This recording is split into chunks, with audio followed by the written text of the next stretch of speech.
طلقتم النساء فبلغن أجلهن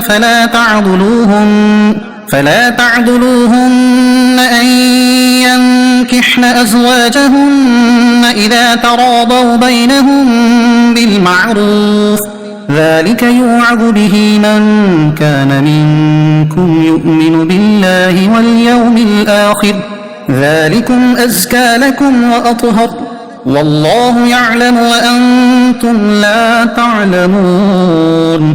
ترجمہ: اور جب تم عورتوں کو طلاق دو اور ان کی عدت کی مدت پوری ہو جائے تو اے عورتوں کے والیوں انہیں اپنے شوہروں سے نکاح کرنے سے نہ روکو جبکہ آپس میں شریعت کے موافق رضامند ہو جائیں۔ یہ نصیحت اسے دی جاتی ہے جو تم میں سے اللہ اور قیامت پر ایمان رکھتا ہو، یہ تمہارے لیے زیادہ ستھرا اور پاکیزہ کام ہے اور اللہ جانتا ہے اور تم نہیں جانتے۔ وَإِذَا طَلَّقْتُمُ النِّسَاءَ، اور جب تم عورتوں کو طلاق دو۔ تفسیر سراۃ الجنان میں ہے حضرت معقل بن یسار رضی اللہ عنہ کی بہن کا نکاح عاصم بن عدی کے ساتھ ہوا تھا، انہوں نے ایک طلاق دے دی، لیکن عدت گزرنے کے بعد پھر عاصم نے نکاح کی درخواست کی، حضرت معقل بن یسار رضی اللہ عنہ مانے ہوئے اور ان کے حق میں یہ آیت نازل ہوئی۔ آیت کا خلاصہ یہ ہے جب کسی عورت کی عدت گزر جائے اور عدت کے بعد وہ عورت کسی سے نکاح کا ارادہ کرے، خواہ وہ کوئی نیا آدمی ہو یا وہی ہو جس نے طلاق دی تھی، تو اگر وہ مرد و عورت باہم رضامند ہیں تو عورت کے سرپرستوں کو بلا وجہ منع کرنے کا حق نہیں۔ اس حکم کی اہمیت کو واضح کرنے کے لیے فرمایا کہ ہر اس آدمی کو نصیحت کی جا رہی ہے جو اللہ تعالیٰ اور آخرت پر ایمان رکھتا ہے۔ مزید فرمایا کہ اس حکم پر عمل کرنا تمہارے لیے زیادہ پاکیزگی و طہارت کا باعث ہے، کیونکہ بعض اوقات سابقہ تعلقات کی وجہ سے عورتیں غلط قدم بھی اٹھا لیتی ہیں جو بعد میں سب کے لیے پریشانی کا باعث بنتا ہے۔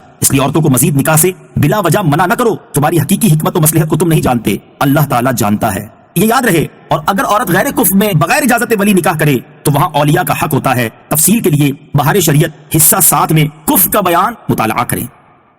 والوالدات يرضعن أولادهن حولين كاملين لمن أراد أن يتم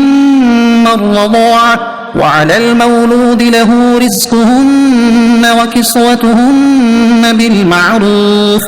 لا تكلف نفس إلا وسعها لا تضار والدة بولدها ولا مولود له بولده وعلى الوارث مثل ذلك فإن أرادا فصالا عن تراض منهما وتشاور فلا جناح عليهما وإن أردتم أن تسترضعوا أولادكم فلا جناح عليكم إذا سلمتم ما آتيتم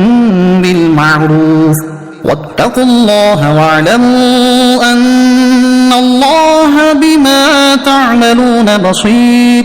ترجمہ: اور مائیں اپنے بچوں کو پورے 2 سال دودھ پلائیں، یہ حکم اس کے لیے ہے جو دودھ پلانے کی مدت پوری کرنا چاہے، اور بچے کے باپ پر رواج کے مطابق عورتوں کے کھانے اور پہننے کی ذمہ داری ہے۔ کسی جان پر اتنا ہی بوجھ رکھا جائے گا جتنی اس کی طاقت ہو، ماں کو اس کی اولاد کی وجہ سے تکلیف نہ دی جائے اور نہ باپ کو اس کی اولاد کی وجہ تکلیف دی جائے، اور جو باپ کا قائم مقام ہے اس پر بھی ایسا ہی حکم ہے۔ پھر اگر ماں باپ دونوں آپس کی رضامندی اور مشورے سے دودھ چھڑانا چاہیں تو ان پر گناہ نہیں، اور اگر تم چاہو کہ دوسری عورتوں سے اپنے بچوں کو دودھ پلواؤ تو بھی تم پر کوئی مذائقہ نہیں، جبکہ جو معاوضہ دینا تم نے مقرر کیا ہو وہ بھلائی کے ساتھ ادا کرو اور اللہ سے ڈرتے رہو اور جان رکھو کہ اللہ تمہارے کام دیکھ رہا ہے۔ والوالدات يرضعن أولادهن حولين،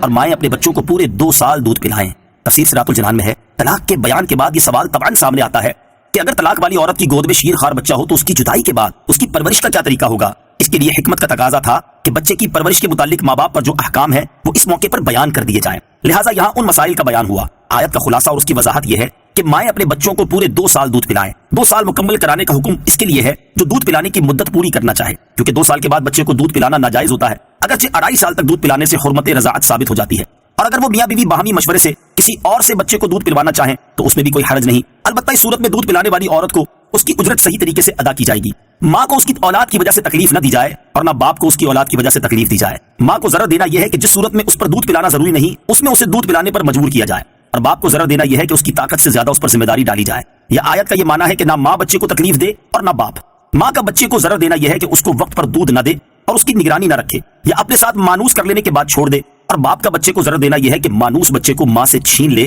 یا ماں کے حق میں کوتاہی کرے جس سے بچے کو نقصان پہنچے۔ یہاں یہ بھی ذہن میں رکھے کہ دودھ پلانے کے حوالے سے جو باپ کا قائم مقام ہے اس کا بھی یہی حکم ہے۔ بچے کو دودھ پلانے کے متعلق چند احکام۔ نمبر 1، ماں خواہ مطلقہ ہو یا نہ ہو اس پر اپنے بچے کو دودھ پلانا واجب ہے، بشرطے کہ باپ کو اجرت پر دودھ پلوانے کی قدرت نہ ہو یا کوئی دودھ پلانے والی میسر نہ آئے، یا بچہ ماں کے سوا اور کسی کا دودھ قبول نہ کرے اگر یہ باتیں نہ ہو یعنی بچے کی پرورش خاص ماں کے دودھ پر موقوف نہ ہو تو ماں پر دودھ پلانا واجب نہیں، مستحب ہے۔ نمبر 2، دودھ پلانے میں 2 سال کی مدت کا پورا کرنا لازم نہیں۔ اگر بچے کو ضرورت نہ رہے اور دودھ چھڑانے میں اس کے لیے خطرہ نہ ہو تو اس سے کم مدت میں بھی چھڑانا جائز ہے۔ نمبر 3، بچے کی پرورش اور اس کو دودھ پلوانا باپ کے ذمہ واجب ہے، اس کے لیے وہ دودھ پلانے والی مقرر کرے، لیکن اگر ماں اپنی رغبت سے بچے کو دودھ پلائے تو مستحب ہے۔ نمبر 4، شوہر اپنی بیوی کو بچے کے دودھ پلانے کے لیے مجبور نہیں کر سکتا، اور نہ عورت شوہر سے بچے کے دودھ پلانے کی اجرت طلب کر سکتی ہے جب تک کہ اس کی نکاح یا عدت میں رہے۔ نمبر 5، اگر کسی شخص نے اپنی بیوی کو طلاق دی ہو اور عدت گزر چکی ہو تو وہ اس سے بچے کے دودھ پلانے کی اجرت لے سکتی ہے۔ نمبر 6، بچے کے اخراجات باپ کے ذمے ہوں گے نہ کہ ماں کے ذمے۔ آیت سے یہ بھی معلوم ہوا کہ بچے کا نسب باپ کی طرف شمار کیا جاتا ہے، کیونکہ اللہ تعالیٰ نے مولود یعنی بچے کو لہو یعنی مذکر کی ضمیر کی طرف منسوب کر کے بیان فرمایا، لہٰذا اگر باپ سید ہو اور ماں غیر سید ہو تو بچہ سید ہے، اور اگر باپ غیر سید اور ماں سیدانی ہو تو بچہ غیر سید ہی شمار ہوگا۔ وَعَلَى الْوَارِثِ مِثْلُ ذَلِكَ، اور جو باپ کا قائم مقام ہے اس پر بھی ایسا ہی ہے، یعنی اگر باپ فوت ہو گیا ہو تو جو ذمہ داریاں باپ پر ہوتی ہیں وہ اب اس کے قائم مقام پر ہوں گی۔